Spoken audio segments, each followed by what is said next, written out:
ladies and gentlemen, and welcome to this City Club Friday Forum, coming to you for 95 years from the heart of downtown Cleveland. I'm Jan Roller, Vice President of the City Club, and delighted that you are joining us here today.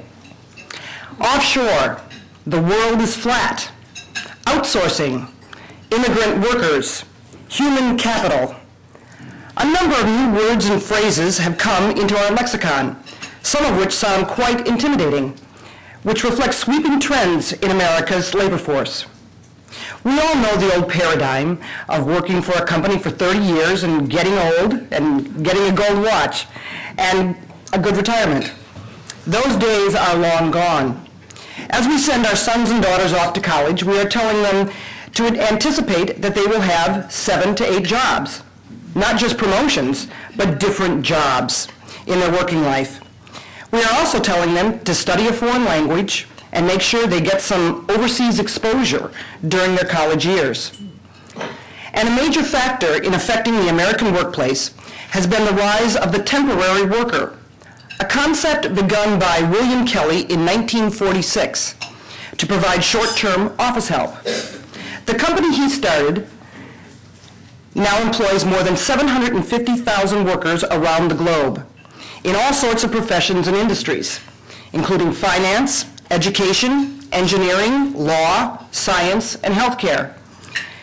As we look forward, we can see an aging workforce and declining birth rates, combined with an ever-intensifying demand for more skills and better education, converging with an economic recovery that may create an unprecedented talent and skills shortage.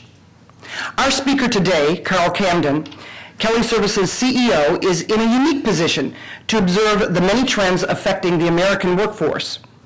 Prior to joining Kelly, Camden was Senior Vice President and Director of Corporate Marketing for KeyCorp and Co-President of Weiss Advertising in Cleveland. He also served as an Associate Professor in Communications at Cleveland State University. We are very pleased to welcome back to Cleveland as our second speaker in the 2008 KeyBank Diversity Thought Leadership Series, Carl Camden, President and Chief Executive Officer of Kelly Services, Inc.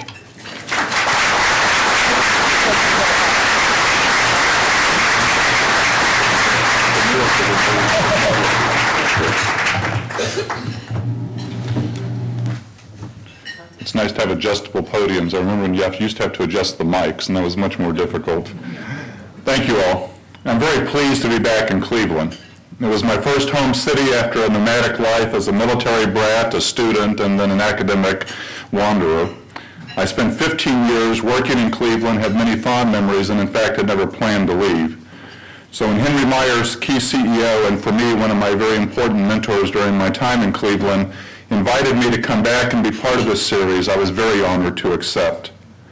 I think diversity is one of the most critical issues facing this country, and I believe that our country's ability to compete economically in the global marketplace hinges in a large part on how well we leverage both some of our strengths and avoid some of the implications of our weakness in the diversity area.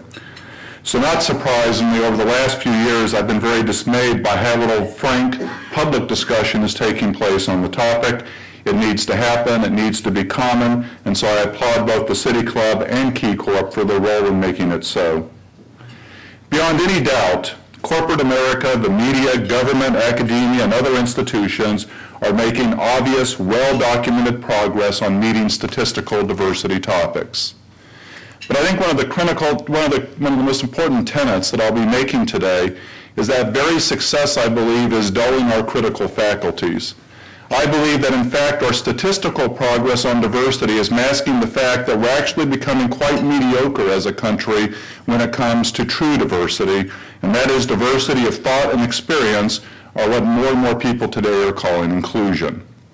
So today I'd like us together to take a hard look at how we define diversity in the United States, talk about the perils intrinsic to a diversity by the numbers approach, and then explore the challenges that U.S. companies are facing in rethinking diversity in our increasingly complex global marketplace.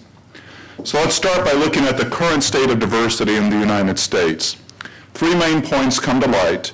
The first is that we have generally limited our definitions of diversity to structural diversity, and again, that's diversity by the numbers, counting up the types of people you have. that socioeconomic status is in fact a very critical, yet basically ignored aspect of the diversity discussion, and that today, many of the largest global companies are led by executives and corporate boards that are strikingly monocultural. Let's go through these 3 points, starting first with what do I mean by structural diversity or diversity by the numbers. We've made a lot of progress. Just a brief recap of the history of the U.S. shows the progress we've made. In the 60s, the leadership of Cesar Chavez and Dr. King emerged. The Committee on Equal Employment Opportunity was created. The Civil Rights Act signed, the National Organization for Women established, and the gay rights movement begun. In the 70s, affirmative action led to affirmative procurement, and the minority business development movement began. In the 80s, we had the first woman Supreme Court Justice, Sandra Day O'Connor. Geraldine Ferraro became the first woman vice presidential candidate, while Douglas Wilder was elected as the first post-Reconstructionist African-American state governor. In the 90s, Congress passed the Americans with Disability Act. President Clinton authored the Don't Ask, Don't Tell, Don't Pursue policy, and Prop 209 passed in California.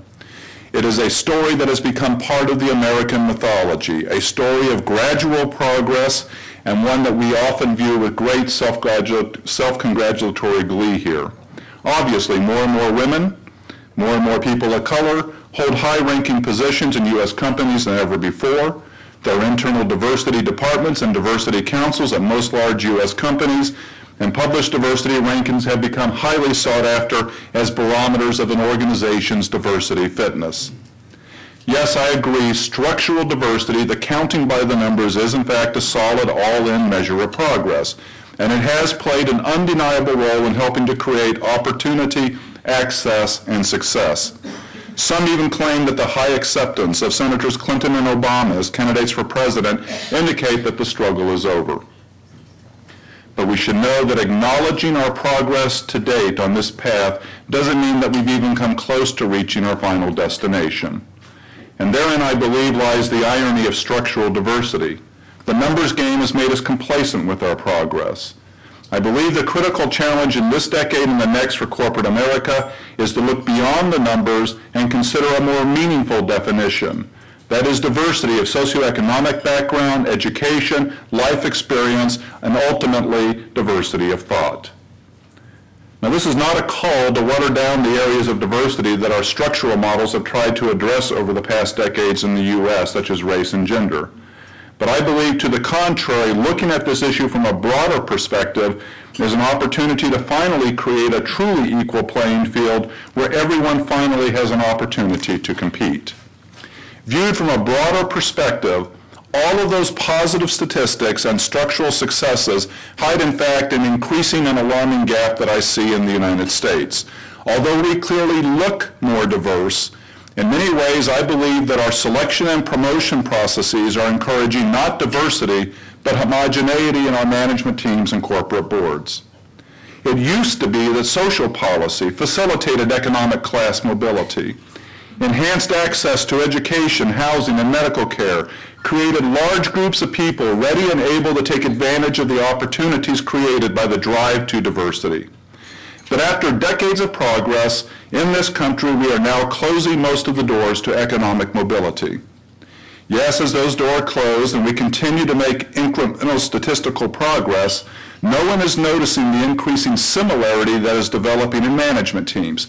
Yes, we look increasingly different, but basically we walk, talk, and think alike more every year. We have become so distracted by the numbers for race and gender that we haven't noticed another set of numbers. These numbers tell the story of increasing socioeconomic disparity that is moving the U.S. headlong towards an entrenched two-class system of haves and have-nots. And this two-class system is going to have a disproportionate impact on continued progress for people of color.